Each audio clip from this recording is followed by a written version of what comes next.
welcome. And for those of you who joined a few minutes ago, Dave and I will be your tour guides today. We're coming to you live from Dallas, Texas. So Red Canary annual all hands, affectionately known as Beast Mode, is here. So we've got the whole team here.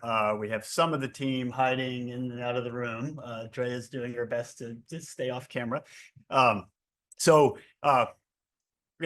fun doing this together. It's the first one we've done together. So please, and I know like for those of you who just popped in, Dave mentioned before, we've got a couple topics we're going to go through today, but we got an eye on the chat. If there's anything at all that you'd like to kind of dig into, whether or not it's on the docket, please do feel free.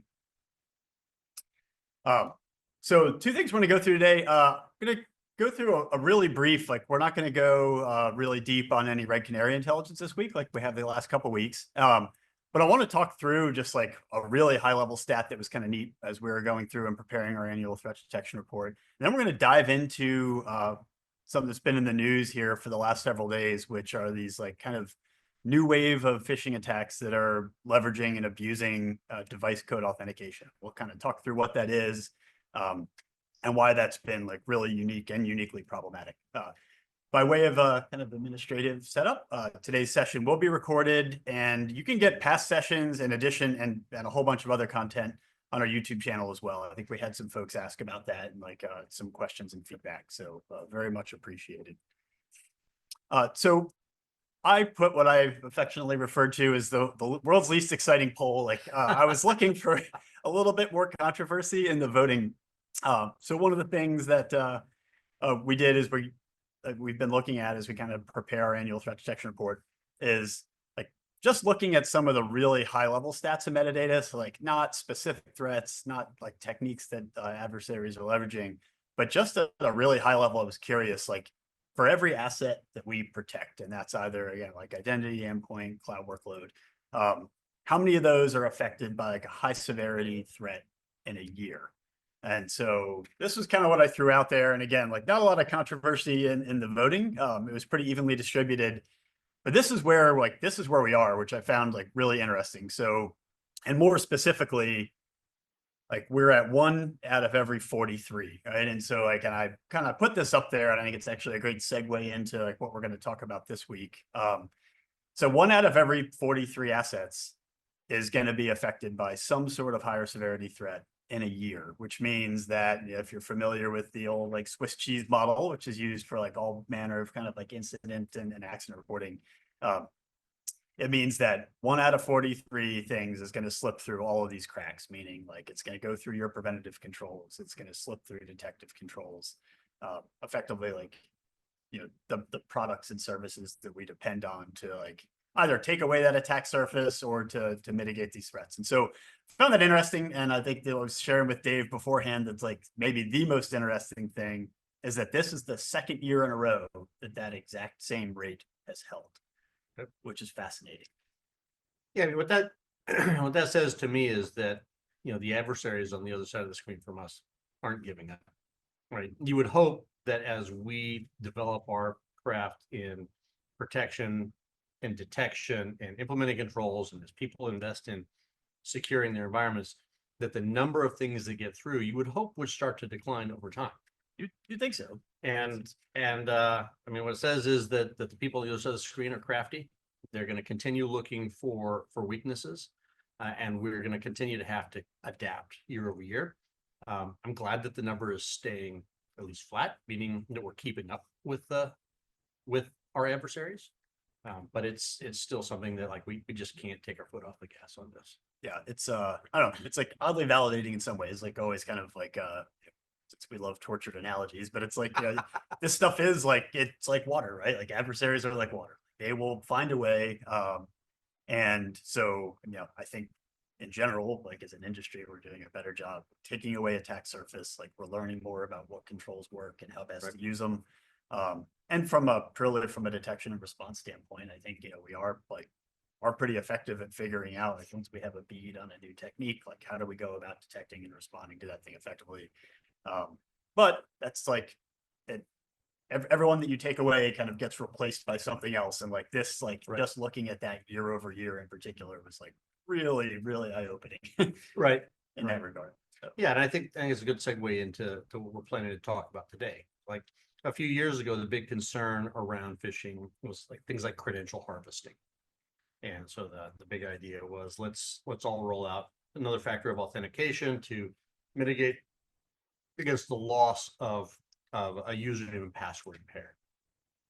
And as we've gotten better at that, we're finding and we're seeing really, I don't know if they're unique, but like some of the things we're going to talk about today were things that I hadn't thought very deeply about and hadn't gone, oh, wait a minute, I hadn't factored that into my threat model. Yep. Right. And I think what we're seeing is adversary behavior ramping up in the areas that we haven't really maybe thought deeply about in our own programs, because like even though there are mitigations that we can deploy, if we haven't thought about that in our threat model, we may not have deployed those yet. Yep. Yeah, perfect. So awesome segue into this week's topic. So we are going to talk through device code authentication. And so, and maybe just by way of a really simple setup, do you just want to explain like high level, what is device code authentication? Where do people typically see it? Yep. Yeah. So I will tell you the first time I ran into this, it was when I was setting up my new Fire TV and I needed to log into my Amazon account, I needed to get my Netflix account. And, I will tell you, and I was talking with my son, who's also in security, he said, both of us erected a somebody else's problem field around how that actually worked. Because like my gut said, there's something awful happening here that I probably don't really want to know about because I'm not actually working right now and I just want to live my life. Right. And so the way this device code authentication works is you find yourself on a device that doesn't have a very accessible interface for inputting things like a TV or some other device like that. And you really don't want to have to type in your monstrously long, super random password to this really, to me, an Amazon account's a sensitive account. Somebody gets a hold of that. It's got my credit card wired up to it. They're going to be ordering all kinds of stuff, right? There's a lot of financial fraud that I could face here.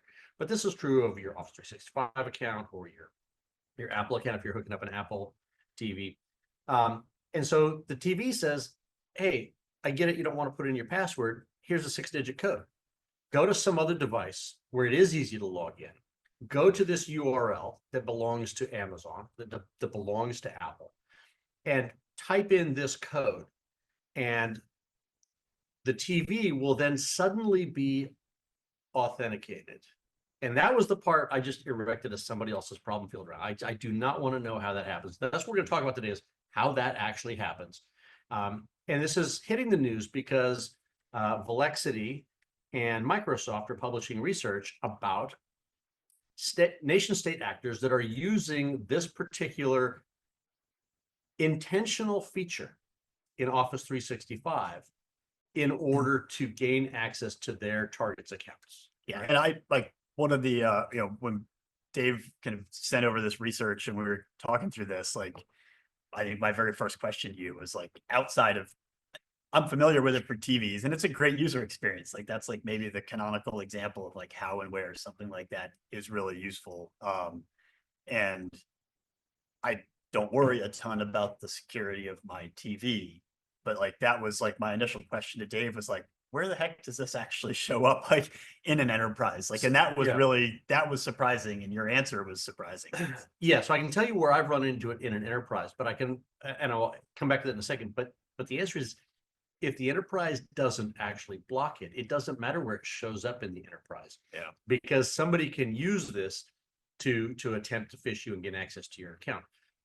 Where I've seen it was, and this is old information, it's probably not necessary anymore, but prior to the launch of AWS SSO, like a previous job, we were rolling out SSO for access to AWS, right? And at the time that was not as well fully featured as it is today.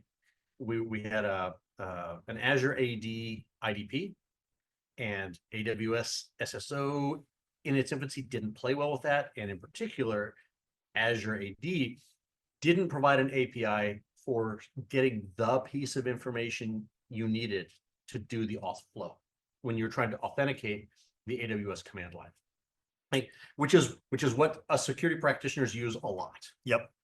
And so there were these janky third-party deals that would scrape the browser DOM to pull out the information needed in order to complete the authentication flow. And one of those janky third-party deals was an npm application that I ran in a Docker image. No browser in the Docker image. And so you run through this authentication and bam, it says go to the Office 365 device code authentication page and type in this 6-digit deal. And that replaces the browser interface in that workflow. So it was a very legitimate use case that our highest privileged people needed to use. Right now, I'm not saying that everybody runs into this, and I would like to believe that like a lot of us can just disable this, which is the primary recommendation that folks are making around how to mitigate this, right? But what was startling to me as I read through this and said, okay, it's time for me to take down somebody else's problem field and understand how this works. When the light flipped on for me, I'm like, whoa, I hadn't really thought about the implication of this. So first of all, device code authentication appears to be a variant of an OAuth flow. And so a threat actor can go out to a legitimate service, whether it be Office 365, Google, or Gmail, and can say, cook me up a 6-digit code, right? And then this is where the traditional user phishing or social engineering and phishing comes in. You've got to convince your victim to go to that device code authentication URL and put that code in, right? And if you read some of the research, the way that they're doing that pretext is like hey Keith, you're a security expert. I'm running a conference. I'd like to invite you to speak. Here's the link to go register for this. Here's the code to redeem your free, access, free entry to this conference. And that's one of the pretexts that they've been using, but it still requires that user interaction.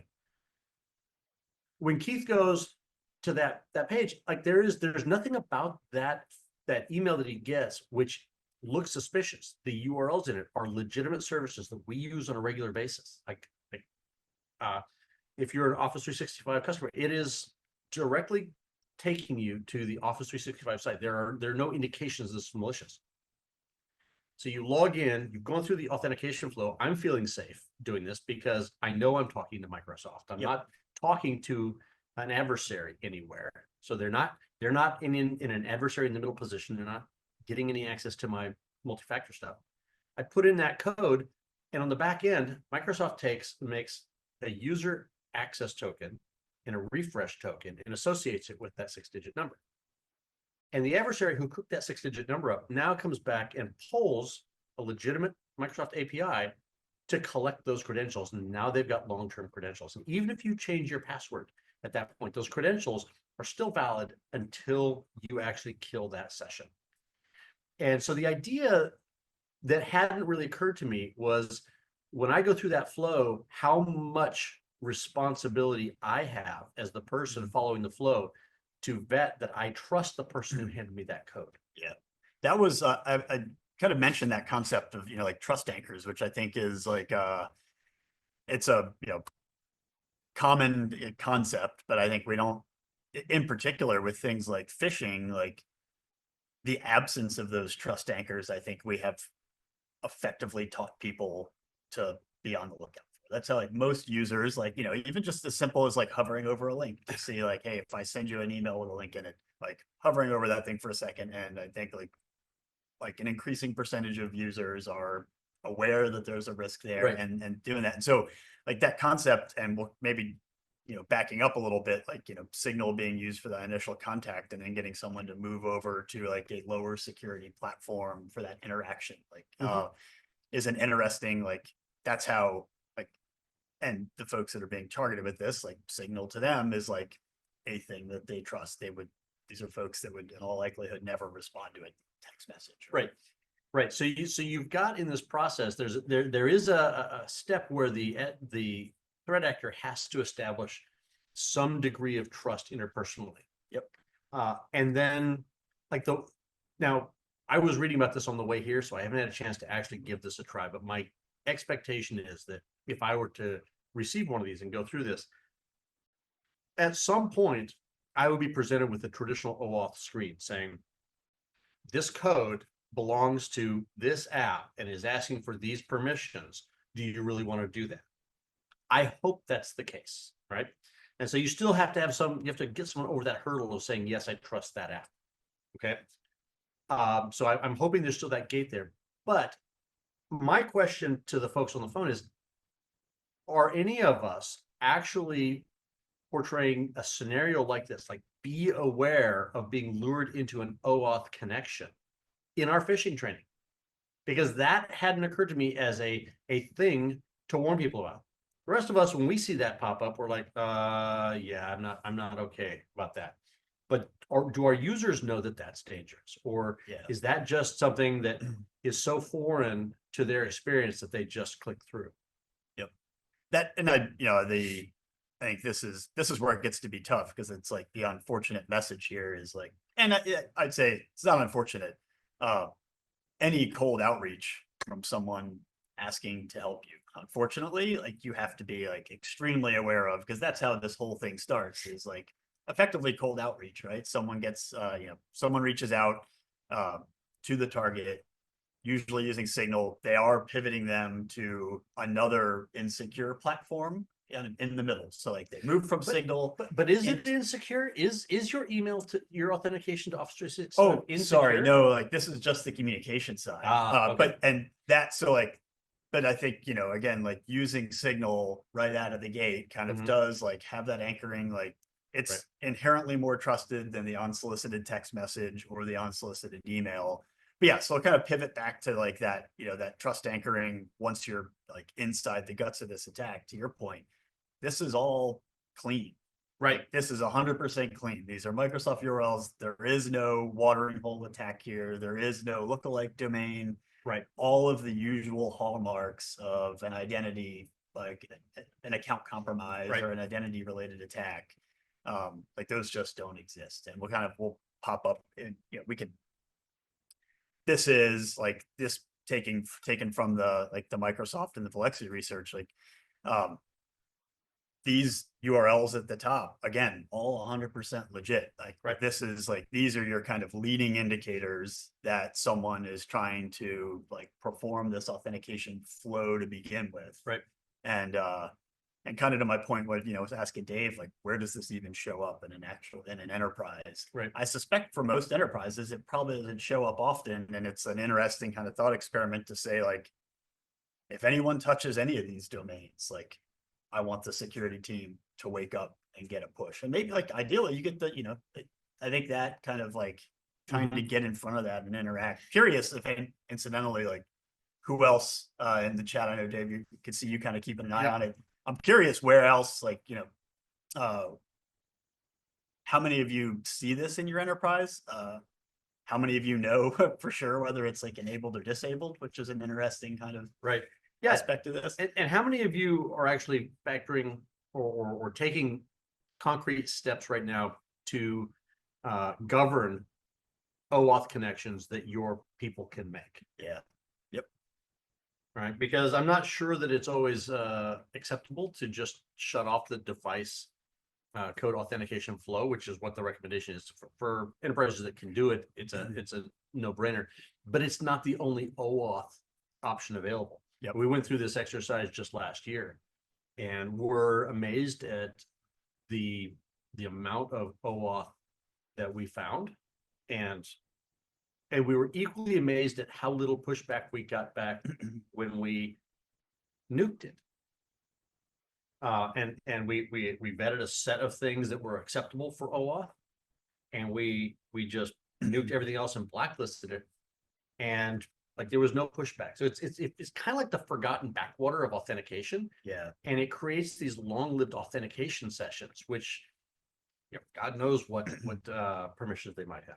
So I mean, interesting thought experiment there. Like I can see here, like I mean, that's Chris just dropped in the chat that they block it out, right? And I kind of, particularly with device authentication, and I'm honestly, I don't know enough about Office or Microsoft 365 on the back end to know if you can just by policy prevent or explicitly disallow just these device authentication flows. But like that to me, it's like start by just take it away, turn it off, If someone screams, then you figure out how to, by exception, turn it back on, kind of to Chris's point there. It's just like, just make this go away. Right. Unless you were confident that like, when you're looking at this stuff, like, do you have visibility and the people and the time to know when this is being used at all? And then do you have the pipelines and the mechanics set up to say, hey, if these Entra ID log events occur, like somebody go performs a validation? I'm not sure most people do. So like, that's the kind of always start from a position that's just like, hey, look, take this away. Right. And then figure out how to give it back if it's needed. Right. Right. It was because if it is necessary to have this enabled in your environment, your only choice is then to watch the behavior of that being exercised. Yeah, you got to figure out where these are happening, and then where did it come from? What did they do? And kind of figuring out like that concept of like, what's normal? Is this a normal? And I think the tricky part with this is like, unlike so many other identity related authentication flows, like I interact with like Okta, I don't know how many times a day, either like actively or just by virtue of the fact that like it stands in line between me and almost everything I need to do. And so you have this baseline of behavior that you can build. This is interesting because this is explicitly designed to work once and almost not be a bother. So like there is still like session refresh going on, but this is tricky, right? Like once you perform this device authentication flow, like this exists because of like high friction kind of interactions, places where you can't easily type a username and password. And so like, by virtue of like why this feature exists in the first place, like it's not going to happen every single day. And that's really tough. Like it feels like baselining for this, it's got to be a real challenge operationally. Right. Right. So I'm curious, I think it was Chris that said that we block all user MS365 OAuth and review requests. Another place where I think I've seen OAuth, is there certain like apps that you might have on your phone, like your email app goes through this process. Do you block those as well? Do we have a way to bring anyone off of mute, or can we just are we limited to just getting a response back in the channel? Yeah. All right. That's great. Maybe we'll get there one of these days. Yeah. But I'm curious. We weren't able to eliminate all OAuth, but we did have a set of clients that were approved for that. And we whitelist those and we deny everything else. So we weren't able to get all the way there. Yeah, and actually, maybe one more thing I'll call out, because you mentioned kind of like, figuring out how to kind of like build an allow list or, do this by exception. So for those of you like who haven't checked out the Microsoft research yet, I encourage you to read both the Velexity research and the Microsoft follow-up. But one of the interesting things that Microsoft, 24 hours after this original research was published, one of the things that they came out and mentioned was that this is not just being used like to grant access to an identity, meaning like, the obvious use case here is like, I want to be Dave and be able to do the things that Dave can do. The really insidious bit is that this can also be used to authorize new devices. And so like that was like, and I'll look forward to reading a little bit more detail. There's not a ton of detail in the Microsoft article other than mentioning that development has occurred. But like, not only are they saying, hey, I want to be Dave, and they're able to do that successfully using this like device authentication flow, but then they're they're using that same session and that same privilege to join another device to that enterprise. And then they can use that device. And I think Microsoft's mention was that they're using it just to do email collection effectively. But that's the really scary bit, is this is not just, getting access to a user session. Like, this is pivoting into like joining a device and effectively becoming end to end, like part of that organization. And that's terrifying. That makes sense. Hey, thanks for the confirmation, Chris. Yeah, that makes sense. That's the way we're handling it as well. And we actually saw the same thing with third-party apps asking for stupid amounts of broad permissions. Like when I first read this, I thought, like, why do we even have this lever? You all remember Yzma from The Emperor's New Groove. I get why we have this lever. There are friction points in in security and securing devices that make this kind of the best path forward. But these are the edge cases that kind of keep me awake at night. Thanks, Ray. Yes, and frequently we yell wrong lever when these things go bad. But like one other thing I just wanted to point out as a novelty, this is not something that should keep everybody awake at night, but file it under why do we have this lever? And it's something to look at when you're vetting third-party risk. The CISO over at Fortinet wrote up just a short blog, and it was amazing.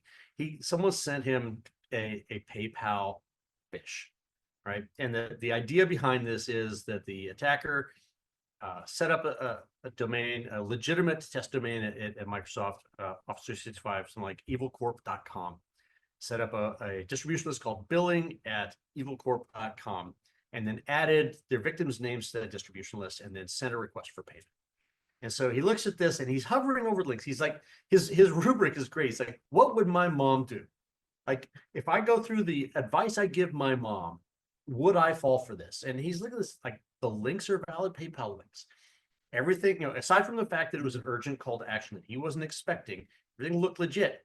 So he clicked the link and it took him to a login page. And right there, login page says, if you proceed to log in here, billing at evilcorp.com will be associated with your PayPal link. And if you don't notice that, or if that doesn't resonate with you, don't know what that means, you press that button and sure seems to amount to billing at evilcorp.com now can control your PayPal account. File that under why do we even have that lever, right? Those levers exist because they solve problems for customers, and they frequently have unintended consequences. Yeah. And so, like, in the ever-going debate over whether we invest more in preventative controls or detective controls, I keep coming back to, at the end of the day, you've got to have strong detection. You've got to have strong response, because like the people that are attacking at the same rate they were last year are finding new ways to come at us. Yep. And we're not going to be able to prevent the ones that we don't know about until after we've seen them and developed preventative controls for them. Yeah, it's insidious. And in this case, like the PayPal one is another great example. Like the permanence. Yeah, I hadn't really thought through it in this way, but we're kind of all familiar with the concept of persistence, and like this example and the PayPal example are two really interesting, like very insidious kind of forms of persistence. That if you don't find them up front, like these things can endure for a really long time. So speaking of time, I think we are at it. Very much appreciate the discussion and the chat questions this week. Dave, thank you for joining. And again, for those of you who have not read the threat detection report, like just a little bit of a teaser stat today, but we're a few weeks away from launch. So like looking forward to sharing like some more of those insights. And ultimately that full report with everybody here in just a few weeks. So thank you everyone for coming. Thank you, Dave. This is so much fun. It is totally fun. Love doing this in person. Thanks for taking the time, folks. We know you got other things you can be doing with your time. So thanks for spending it with us, and we'd love to hear from you. Awesome. Cheers, everybody.